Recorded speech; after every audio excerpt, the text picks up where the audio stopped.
Terus aku ngomong sama suami, kayaknya pengen ketemu Ko Dondi deh. wah, Masya Allah, jauh-jauh dari Bali. Nah, terus kemarin tuh pulang umroh, kebetulan kan dapat istirahat berapa hari. Nah, lihat tanggal merah, tanggal 9 kemarin kan Oh libur. iya. Terus memang ada planning kesini juga. Coba dia tanya kalau emang jodoh bisa ketemu kali tanggal 9-10 pas tanggal 9 merah. Alhamdulillah, Pak ya. Alhamdulillah. Ya, ketemu ya. Alhamdulillah, Pak. Ini dikontak kan awal. Iya. Bisa. Pakai aja. Ini gimana ini? Dijepit aja di mana? Kan kita kan mesti ada laporan ke pusat. Pusat kita di Surabaya, Pak Yoni. Iya, tadi tanya sama Mbak Wibi. Kebetulan kan kalau saya kan orang Pasuruan, Pak. Makanya dekat. Malah asli Pasuruan. Aslinya saya Pasuruan, cuman udah stay di Bali. Oh. Gitu. Saya pikir Ko Dondi awalnya itu di mana? Surabaya. Di Surabaya. Enggak. Wah, kalau Surabaya deket nih, gitu kan. Enggak. Awalnya gitu. Iya.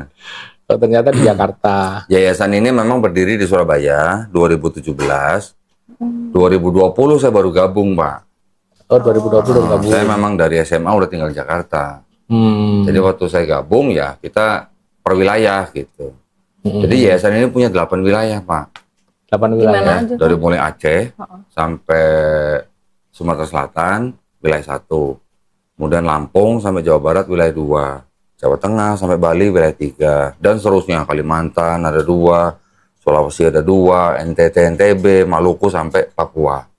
Kita bagi wilayah itu, kita ngikutin polanya teman kita yang di sebelah, Pak. Mereka juga membagi wilayah Indonesia dengan 8 wilayah itu. Oh, Jadi kita membuat medan yang sama dengan mereka gitu. oh iya. Oh, jadi Cuman memang ya masih luas ya, terlalu luas. Jadi memang tidak di setiap kota besar kita ada perwakilan gitu, Pak. Medan kita belum. Baru udah di Pekanbaru. Bali sebenarnya udah ada dulu, Pak. Cuman anggota kita yang di Bali malah pindah ke sini. oh, Tapi sekarang di Bali saya sering kolaborasi sama Pak Harto. Siapa yang di Bali tuh? MCI Peduli, Pak. MCI Peduli itu siapa ya? Sebentar ya. Harto di Bali itu. Ada, Pak. Kan dulu di Bali kan ada MCI kan. Terus mereka pecah menjadi MCI dan MCI Peduli. Nah, saya kolaborasi dengan Pak yang MCI Peduli itu. Jadi kalau ada yang mau syahadat, saya lempar ke dia. Gitu. Ini sebenarnya dia juga mengundang saya ke Bali. Cuma belum tahu tanggal berapa. Sebenarnya tanggal berapa sama gitu. ada event atau ada acara, Pak? Iya, undangan ini buat apa? Mungkin kayak kajian atau apa gitu kan. Pak Askoro namanya, Pak. Haskoro. Pak Askoro, MCI Peduli. Haskoro. Si Haskoro saya punya, tapi nggak tahu sama nggak orangnya kira-kira. Pak Askoro namanya. Waktu terakhir saya ke Bali kemarin kan saya dibantu sama Pak Askoro itu. Waktu saya bawa anaknya Dokter Zakir naik gitu. Siapa Farid naik. Bu, silakan diminum, Bu. Iya, terima kasih. Alhamdulillah, Ibu ya. Iya. Sampai sini ya.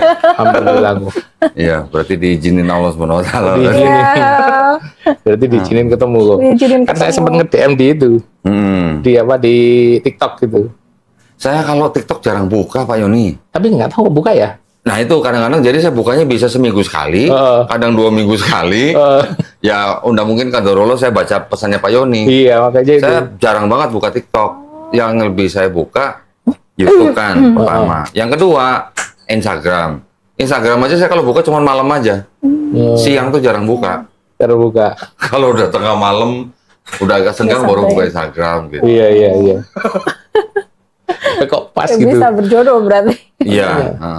Ya itu memang sudah berarti diizinkan, Pak. Diizinkan, iya. Beberapa kejadian juga begitu. Teman saya juga gitu. Ada orang penting butuh dia biasa nggak buka atau dia buka gitu. Ya alhamdulillah. Pak monggo Pak kopinya Pak. Iya. Pak Yoni ngerokok nggak? Saya ngerokok tapi ngerokok pakai elektrik kok. Oh elektrik, vape. Bukan. Oh yang IQOS. IQOS itu ya. Monggo loh Pak, silakan Pak. Iya. Ini air aku ya. Iya. Bu siapa namanya? Saya mau manggilnya bingung jadinya. Saya dengan Citra kok. Citra. Oh. Asli Bali, Mbak. Saya asli Bali. Kalau nama Asli lengkapnya Nimade Ayu Citraning Artadi. Oh, aduh itu. Orang Bali. Bali asli itu ya. Bali asli. Orang Bali, saya aslinya Canggu. Daerahnya Canggu namanya. Canggu. Tapi besarnya di Denpasar. Hmm. Kok di Canggu itu penduduk aslinya itu kebanyakan Kristen, Oh malah Kristen. Kristen Protestan. Oh.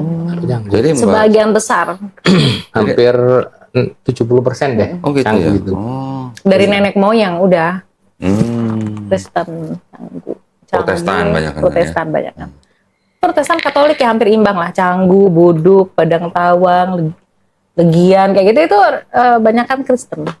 Dari leluhur. Dari leluhur. Jadi Oh, kalau di zaman dulu sana sudah ada Iya. Kristen gereja ya? gereja itu arsitekturnya tuh arsitektur Bali. Oh. Bahkan kalau waktu saya kecil dulu kalau Natal itu kita masangnya itu penjor di depan. Mm-mm. Cuman nggak ada bantennya. Oh. Ada dia cuman hiasan-hiasan aja gitu. Tapi kalau hari raya tuh penjor di depan. Tapi Dari Mbak Citra leluhur. ini asli orang Bali. Asli orang Bali. Cuman Kristen gitu. Kristen dari Sama leluhur. dia, Pak. Oh, baru tahu saya. Baru tahu. Jadi Unik kan? Sama seperti waktu itu saya kedatangan tamu, Pak. Orang Arab, tapi Kristen. oh, Saya bilang Arab Kristen itu sebenarnya. Ternyata ada perkawinan silang gitu lah. iya iya. Oh. Ada sih kalau itu. Kalau Saya ini juga baru dari, dengar orang Bali asli tapi Kristen. dari leluhur. Dari leluhur. Tapi pasti kan juga dulu memang sudah ada perpindahan lah ya. Kan jadi, kalau orang-orang yang ke Bali sebenarnya kan yang dari Mataram itu kan orang-orang Hindu semua sebenarnya kan. Baru mungkin Kristen masuk, Islam masuk, baru ada yang pindah gitu ya mungkin. enggak. Dulu awal mulanya Kristen orang Bali Kristen tuh ada penginjilan. Penginjilannya itu di negara namanya di mana tempat rumahnya kita tuh di mana namanya di Tanah tuh di negara tuh apa namanya desanya? Aduh, lupa aku saya. namanya. Lupa saya Tempat- namanya. Itu tempat penginjilan pertama Kristen.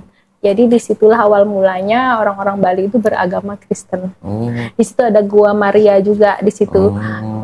Blimbing Sari namanya. Blimbing Sari. Ya, Blimbing Ya, ya, Sari. Akhirnya dari situ menyebarlah pengajaran-pengajaran Kristen. Akhirnya banyaklah jadinya orang Bali asli beragama Kristen gitu asal Iya, muasalnya. iya. Tahun berapa tuh Kristen masuk sana ya? Wah, itu saya kurang tahu itu. Udah lama kok. Abad-abad ini kali Jadi kakek nenek saya yang dari bapak itu ya? Mm-mm. asli Bali dua-dua Kristen juga dua-duanya. Iya. Nah, terus apa nih yang bisa saya bantu nih? Nah, mungkin Ibu Mbak ini Citra mau curhat lah sama aku Dodi gitu kira-kira. Tapi dia mau dengerin curhat nggak kok dari? Itu loh, kenapa bisa sampai malam gitu loh kok? Nah itu dia yang saya pengen sebenarnya itu. Itu. sebenarnya. Apa Dia cuma kepingin- gara-gara Pak Yoni apa?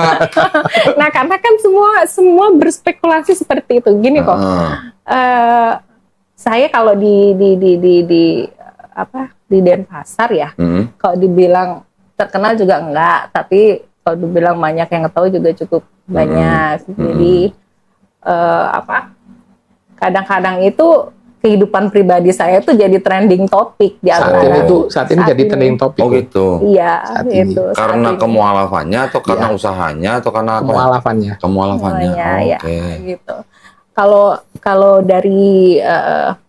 dari orang tua, ayah saya itu salah satu dulu penasehat gereja GKPB.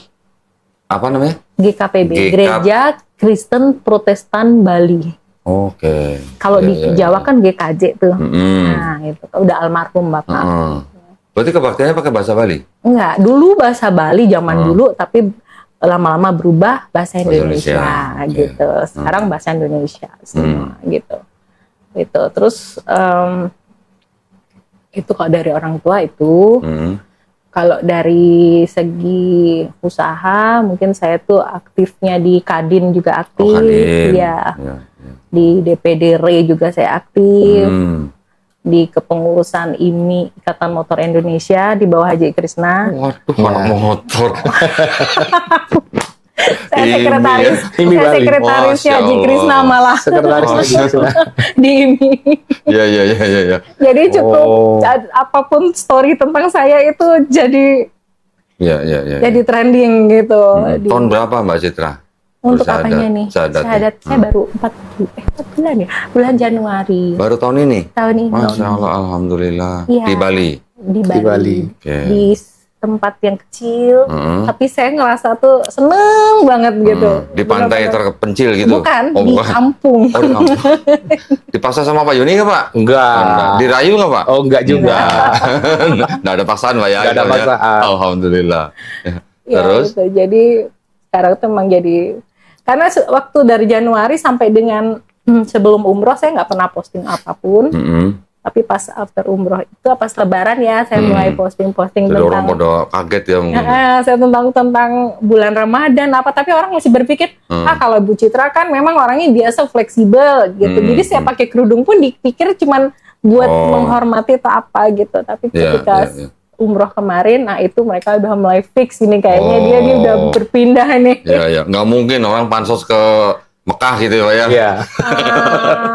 Sebelumnya waktu kita di mana tuh yang aku posting pakai kerudung waktu lebaran tuh selamat lebaran apa Di gitu. Pandaan, di Pandaan itu. Iya, mereka berpikir cuman untuk ucapan selamat dan segala macam gitu. Tapi ketika umroh kemarin ya sudah mulai dah.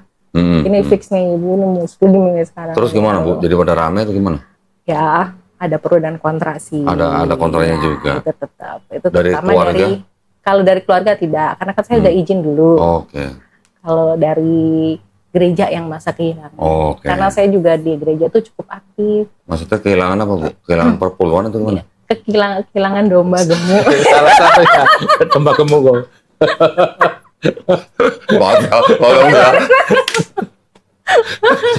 Jadi setelah di Islam itu baru tahu semua. Ya kan aku kan sempat cerita kan di TV ini kok kurang terus ya. Ya. Tapi emang itu kenyataan yang memang benar seperti itu sih. Gitu. Mbak Citra pernah dihubungi sama gerejanya terus didoain gitu pernah? Oh, kalau itu mereka nggak berani sih. Oh, nggak berani. Karena saya sudah mengajukan surat pernyataan memeluk agama Muslim. Oke. Ke gereja. Ke gereja resmi gitu. Terus? Jadi setelah itu nggak berani. Jadi tidak ada usaha untuk ini, cuman secara personal masih tetap gitu seperti itu. Berarti Mbak Citra ini dulu nggak pernah telat bayar perpuluhan kayaknya nih Pak? Enggak. Iya. Iya. Itu. Teman-teman yang lain gimana Mbak Citra? Apakah ada yang gimana mencaci maki atau apa gitu yang teman-teman Kristen gitu? Kalau caci maki sih enggak, cuman banyak yang beberapa sih yang sebelumnya deket tuh jadi kayak berusaha, kamu coba deh pakai akal sehat kamu, mana agama yang ini dan agama yang KW kayak gitu lah. Itu makanya itu sebenarnya kan biasa ya Pak ya. Orang pindah agama itu kan biasa, dan setiap manusia kan di Indonesia kan diberi hak yang penuh untuk memilih masing-masing. Kan nggak perlu nyebut agama KW lah, agama apa gitu kan nggak perlu ya sebenarnya. Sebenarnya nggak perlu. Karena kan yang dia sebut agama KW itu diakui sama negara Republik Indonesia loh. Iya, presidennya juga sama. Dan mayoritas lagi. Dan presidennya Muslim lagi. Apa dia mau bilang agama presiden KW? Gitu. Itu nggak perlu ya Pak ya. Nggak perlu seharusnya seperti itu. Nah, tapi yang pengen saya dengar sebenarnya dari Mbak Citra nih, alasan utamanya apa kok berpindah bisa ke Islam gitu loh? Kalau bukan gara-gara Pak Yoni gitu maksudnya? Oh gitu.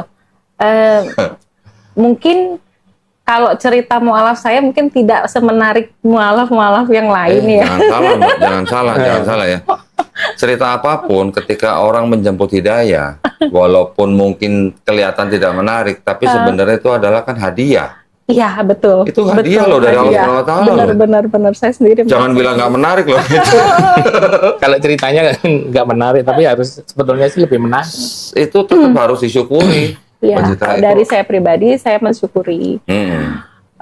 Saya berpikir gini, setiap orang pasti ada door opener-nya dia untuk memilih berpindah ke keyakinan yang lain gitu. Saya ini single parent 6 tahun. Oke. Harusnya Kristen kan nggak boleh bercerai. Ya. Tapi apa yang sudah dipersatukan Allah tidak boleh diceraikan manusia gitu ya. Betul. Dan ketika saya berusaha bertahan waktu itu hampir 13 tahun saya bertahan supaya tidak cerai tapi nggak bisa. Akhirnya daripada menyakiti diri mau tidak mau cerai. Ada KDRT nggak Bu? KDRT nggak ada. Nggak ada. Nggak ada. Terus setelah itu saya kayak ngebatin dalam hati, saya nggak mau nikah lagi karena nggak boleh di Kristen. Karena kalau yang laki masih hidup, setahu saya nih, itu termasuk zina. Iya, betul. Jadi kan saya takut Ya. gitu. Berarti saya ini nggak akan nikah nih seumur Ya. hidup gitu. Pokoknya kalau ada KDRT, istri sampai hitam lebam biru, nggak boleh cerai katanya. Nggak boleh cerai. Kalau sampai cerai, menikah lagi berarti zina. Iya. Gitu, Ya itu. Terus? Itu akhirnya saya seperti itu selama 6 tahun saya single parent, full untuk anak-anak, 100% tanggung jawab di saya. Dan sekarang anak-anak udah gede. Yang pertama udah dokter gigi. Oh, alhamdulillah. Ya, Di mana, Bu? Di Denpasar. Denpasar kita. Waduh. Yang kedua ada SMA gitu. Nah, itu Di SMA? SMA kemarin nih SMA Kristen, sekarang mau pindah ke Oh, udah pindah. Mau ya, pindah. mau pindah, sedang proses. Anak-anak sekarang gimana? Mohon maaf, saya penasaran. Anak-anak ikut langkah ibunya atau masih di Kristen? Nah, anak saya yang paling kecil itu dia mualaf atas kemauan sendiri. Alhamdulillah. Usia berapa tuh, Bu? Usia 15 tahun. 15 tahun. Oh, Masya Allah. Saya aja sampai nangis waktu dia bilang dia mualaf, padahal saya Alhamdulillah. nggak pernah dorong mereka berdua. Iya. Tapi sedangkan cecenya dia masih Kristen gitu. Yang 5 masih Kristen.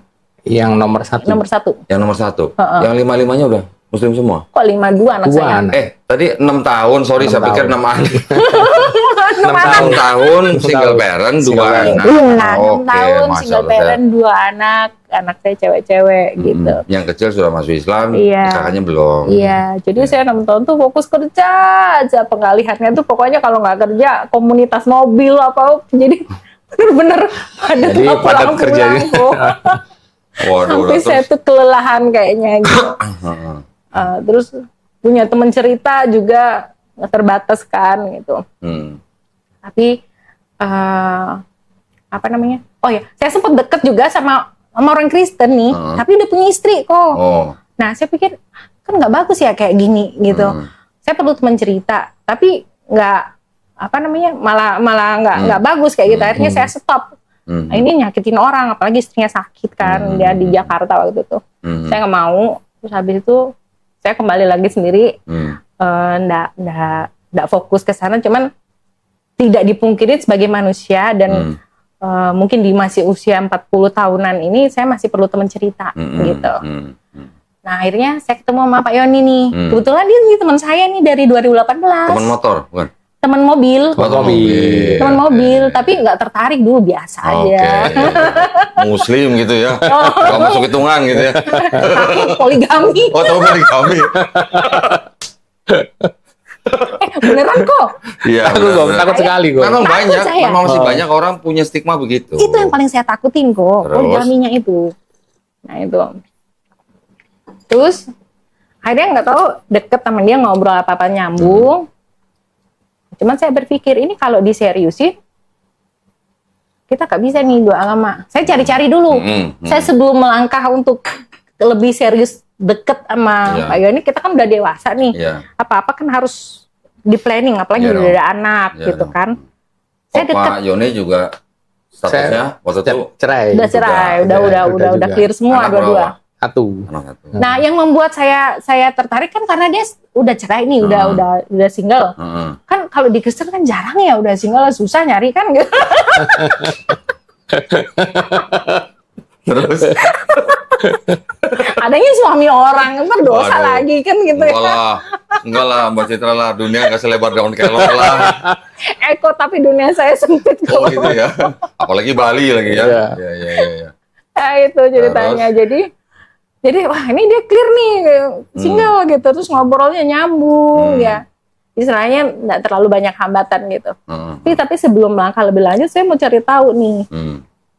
Kita mau saya bawa kemana sih? Kan karena kebiasaan saya orangnya mandiri dari dulu, jadi saya gali-gali sendiri. Iya. Saya tanya ke Pak Pendeta.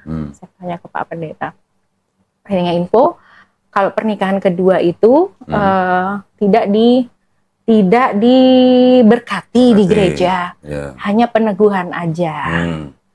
Padahal saya ini orangnya kan over pede kadang-kadang. Saya ini mau narik dia ke Kristen awalnya, tapi masih di dalam hati aja kok. Oh gitu, Pak. Baru ngaku sekarang Pak dia, Pak. Iya, baru ngaku tadi. Oh, baru ngaku tadi. Tadi. Oh, sebelumnya nggak ngaku?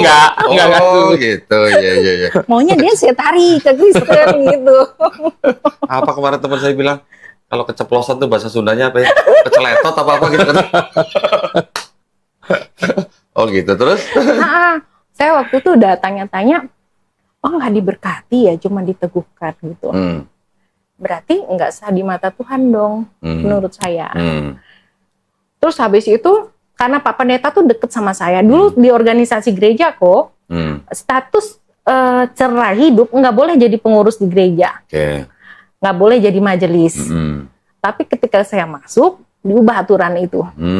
Per tahun lalu dirubah, cerai hidup boleh jadi majelis. Terjadilah gini ada pro kontra. Cerai hidup yang boleh malah? Sekarang dibolehin, kalau dulu nggak boleh. Oh, kalau cerai mati? Cerai mati boleh. Jadi kan meninggal itu kan berarti cerai karena dipanggil Tuhan. Kalau cerai hidup nggak boleh melayani di gereja. Dulu, sekarang boleh? Ya, kemarin nih boleh, jadi saya masuk kandidat majelis gitu. Terus dirubahkan. Majelis. Berarti duduknya paling depan ya? Dekat mimbar. Iya, dekat mimbar. Iya. Itu terus akhirnya saya diskusi sama Pak Pendeta. Terus gini, Pak Pendeta terakhir bilang, tapi kalau mau diadakan di gereja boleh kok Bu, nanti kita adakan di gereja aja kalau memang Ibu ada gini. Enggak sih, saya mau tanya-tanya dulu, calon belum ada gitu sih, cuma mau info aja gitu. Cuman saya waktu itu masih nggak seret. Berarti ini bukan dari apa? Tuhan, tapi aturan gereja yang dirubah-rubah gitu loh. Buat apa saya nikah, tapi pernikahan pertama saya udah gagal. Saya nggak mau dong yang kedua ini abal-abal gitu. Saya maunya yang clear di mata Tuhan dan juga di secara negara negara juga clear. Tapi yang pernikahan pertama Ibu sudah keluar akta cerai? Udah keluar akta cerai, udah. Terus habis itu saya nggak srek nih, saya nggak srek kalau tidak diberkati. Akhirnya itu saya cari-cari info di Muslim. Di Muslim pernikahan kedua itu diberkati, ya. Diberkati apa dan namanya Islamnya itu namanya apa? Maklum Pak. Dari sebelah soalnya Pak. Belum familiar. Lompat pagar kok. Lo kan memang sudah lompat pagar sekarang. Istilah kita bukan diberkati, akad nikah. Iya, di akad nikah. Dan itu secara agama, secara Tuhan kan sah. Ya. Secara negara juga dapat diurus sehingga menjadi sah. Kan gitu. Iya. Ini kan kedua. Nah, ada nih jalannya yang sesuai dengan ketuhanannya itu sesuai gitu. Tapi saya gimana ya kalau masuk Muslim gitu? Saya belum tahu sama sekali ajaran di Muslim gitu. Dari door openernya itu udah yang satu udah nggak masuk sama saya, yang satunya lagi masuk. Cuman berani nggak saya masuk kan itu ya, saya mesti harus pelajarin dulu gitu. Itu. Nah terus habis itu saya ke Pak Ustadz nih. Terus kan punya Ustadz yang bimbing. Saya kira ini Pak Ustadznya bukan. Bukan. Dia punya pembimbing Ustadz di Tabanan. Akhirnya tuh saya cerita, saya bilang Pak Ustadz saya tuh awalnya udah nggak mau nikah, tapi saya perlu teman, anak-anak saya udah gede, nanti masa tua saya kan umur 50 baru cari-cari kan juga belum tentu dapat nih, mumpung ada kan yang clear gitu. Lanjut. Nah, terus saya tuh awalnya nggak mau nikah, Pak Ustadz, saya udah ngebatin dalam hati saya pokoknya nggak mau nikah sampai ini, tapi sejujurnya saya perlu teman. Terus Pak Ustadz bilang, Allah tuh tidak menyukai orang yang menyakiti dirinya sendiri. Betul. Gitu. Jadi kalau Mbak Citra ngomong seperti itu, Mbak Citra namanya nyakitin diri. Karena apa? Mbak Citra tahu kalau Mbak Citra tuh masih perlu temen. Menyiksa diri sendiri nggak boleh. Nggak boleh. Waktu itu saya iya benar juga ya gitu. Nah terus saya juga nggak tahu nih, Pak Ustadz, saya tuh nggak pernah nyari suami, nggak pernah nyari pacar. Tapi saya ditemukan sama dia nih. Di saat saya tuh benar-benar lagi drop itu dalam arti sepi banget, nggak ada yang nemenin saya, nggak ada yang temen yang bisa saya ajak ngobrol. Atau dia ada gitu. dia tiba-tiba datang gitu. Dan dia bukan orang baru, orang lama gitu. Oh, kenalnya udah lama. Kenal udah lama. Oh, kayak deketnya aja baru. Deketnya gitu. aja baru gitu. Terus habis itu sebelumnya nggak peduli gitu, nggak dilirik lah gitu lah. nggak dilirik gitu ya. Saya juga nggak ngelirik juga. Bohong ya, bohong. Kayaknya banyak yang nggak diungkapin di sini. Ya anggap aja ini sebagai jalan hidayah bisa. Iya, door opener, saya pikir. Karena saya nggak pernah cari suami loh kok, nggak pernah cari pacar juga. Nah, terus habis itu kok bisa dia datang? Nah, katanya Pak Ustadz, itu tandanya Allah masih sayang sama Mbak Citra. Oh, ya benar juga ya, gitu. Tunggu sebentar, saya pengen koreksi tuh omongan Pak Ustadz tuh. Kalau bilang Allah masih sayang, kurang tepat Mbak. Oh gitu ya. Allah tuh maha penyayang. Maha penyayang ya.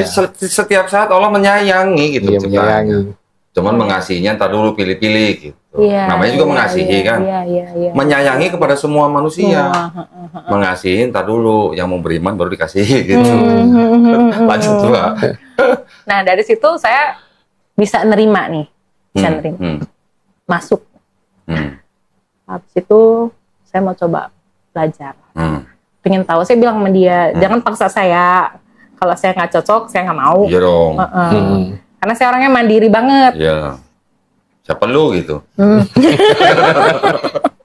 Kalau di Jakarta kan gitu Pak ya. Iya, siapa lu? Dan memang sebenarnya saya juga agak sombong orangnya kok. Oh, sombong gitu ya? ya. Iya. Iya. Iya. Sombong ya. Banget. Banget. Oh sangat. Baru ngaku ya Pak? Iya.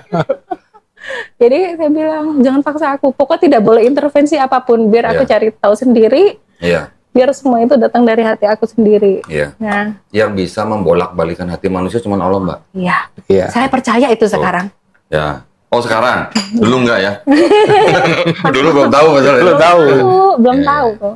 Karena dulu tuh saya teman muslim nggak ada. Ya. Oh. Gitu. Lah yang di IMI juga nggak ada teman muslim? Banyak kan Hindu. Oh Hindu. Iya. Di Kadin juga? Kalau relasi mungkin ada beberapa, tapi yang namanya teman ini tuh nggak ada. Oke. Jarang. Ya. Habis itu awal mulanya saya ini tuh tersentuh tuh ketika pas di rumah saya baca-bacakan di Al-Quran nama ada apa tulisan Arab, tulisan Latin, nama arti Indonesia tuh. Yang paling pertama saya baca tuh Al-Fatihah.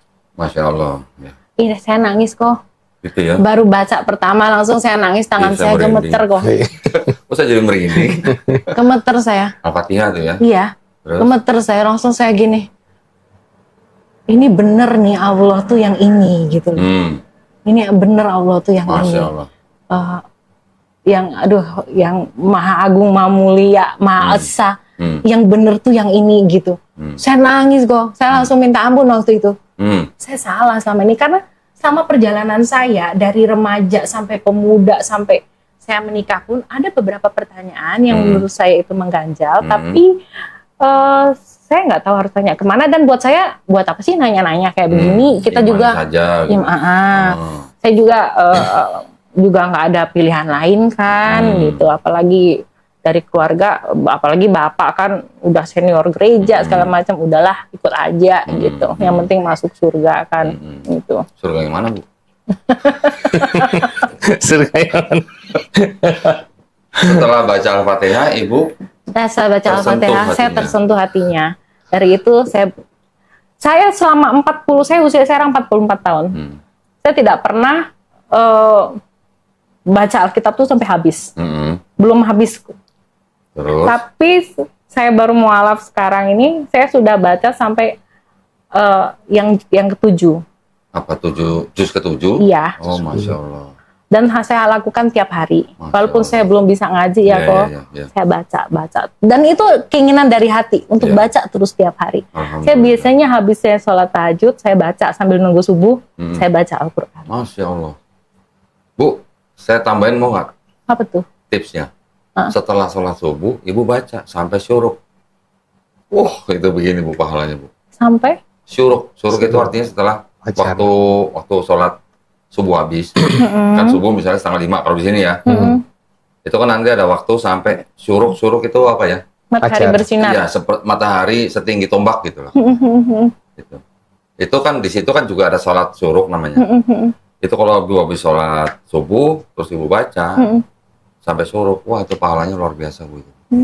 Tapi yang tahajud tadi juga bagus. Iya, saya kan sambil tahajud itu kan ada spare waktu Iya, untuk menunggu subuh. Oke. Nah, itu saya biasanya Iya, pakai iya. Itu juga duduk, saya pakai baca gitu. Biasanya itu saya lakukan. Nah, dari situ setelah sekian lama, saya langsung enggak lama sih, selang sebulan kemudian tuh waktu itu 2023 ya. Saya bilang sama dia, aku mau syahadat ke Pak Ustadz gitu. Ibu tadi tuh bilang baca Quran setelah Sebelum sholat syahadat. tahajud itu kan sebelum syahadat. Sebelum syahadat ibu udah baca. Saya sebelum syahadat udah baca. Waktu Oke. baca Al-Fatihah itu.